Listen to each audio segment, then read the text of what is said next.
నమస్తే అండి, ఎవరు మాట్లాడుతున్నారు? నమస్తే అండి. మాది ఇక్కడ జగ్గయ్యపేట అండి, కోదాడ దగ్గర. కోదాడ నుంచి ఎవరు మాట్లాడుతున్నారమ్మా? సత్యావతి అండి. నమస్తే అండి లాయర్ గారు. లాయర్ గారు కాదండి, పోలీస్ ఆఫీసర్ అండి, రిటైర్డ్ ఆఫీసర్. Police officer. చెప్పండి, మీ మీ సమస్య ఏంటో చెప్పండి.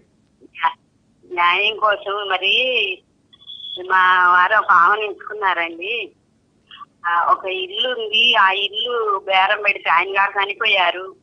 ఆమెకి వాటా ఇయ్యాలా, కాగితాలు పట్టుకొని తిరుగుతుందంట ఇల్లు అమ్ముకుందామంటే. దాని గురించి కొద్దిగా మీరు సలహా ఇస్తారేమో, మరి ఎట్లా చేయాలా ఏంటని, ఆమెకు హక్కు ఉంటుందా? చూడమ్మా, నమస్కారం. నువ్వు నమస్కారం. లీగల్ గా ఫస్ట్ భార్యవు కదా? అవునండి. ఆమె సెకండ్ వచ్చింది కదా? అవునండి. ఆమెది వాల్యూడ్ కాదు. ఆ, నువ్వేం చేయంటే తక్షణమే నీ లోకల్ పోలీస్ స్టేషన్కు తీసుకుపో, ఒక పిటిషన్ రాసుకొని ఆ, ఆ పోలీస్ వాళ్ళకు చెప్పి నాకు హెల్ప్ చేయమని అడుగుతూ మళ్ళీ ఒక మంచి అడ్వకేట్ దగ్గరికి పోమ్మా. ఆ, ఆ అడ్వకేటర్ నీకు ప్రాపర్గా గైడ్ చేస్తాడు. ఆమెకు ఎలాంటి హక్కులు ఇందులో లేవు.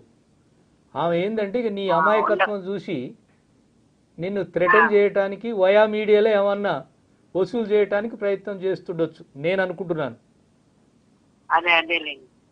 అంటే కాగితాలు రాయించుకుందంటండి. ఆయన మంచిగా ఉన్నప్పుడు కాగితాలు రాయించుకుందంట. కాగితాలు రాయించుకుంటే మరి ఏం కాగితాలు రాయించుకుంది? బాండ్ మీద రాసుకున్నదా, రిజిస్ట్రేషన్ చేయించుకుందా? అలాంటివన్నీ మీరు ఒక వకీల్ని కలిస్తే మీకు అవన్నీ క్లారిఫై చేస్తారమ్మా. ఒక మంచి లాయర్ని కలవండి, ఒక మంచి లాయర్ని కలిస్తే మీ ప్రాబ్లం సాల్వ్ అవుతుంది. మీకేం నష్టం ఏం లేదు, ఇప్పుడు ఏం చేయలేదు ఇప్పట్లో.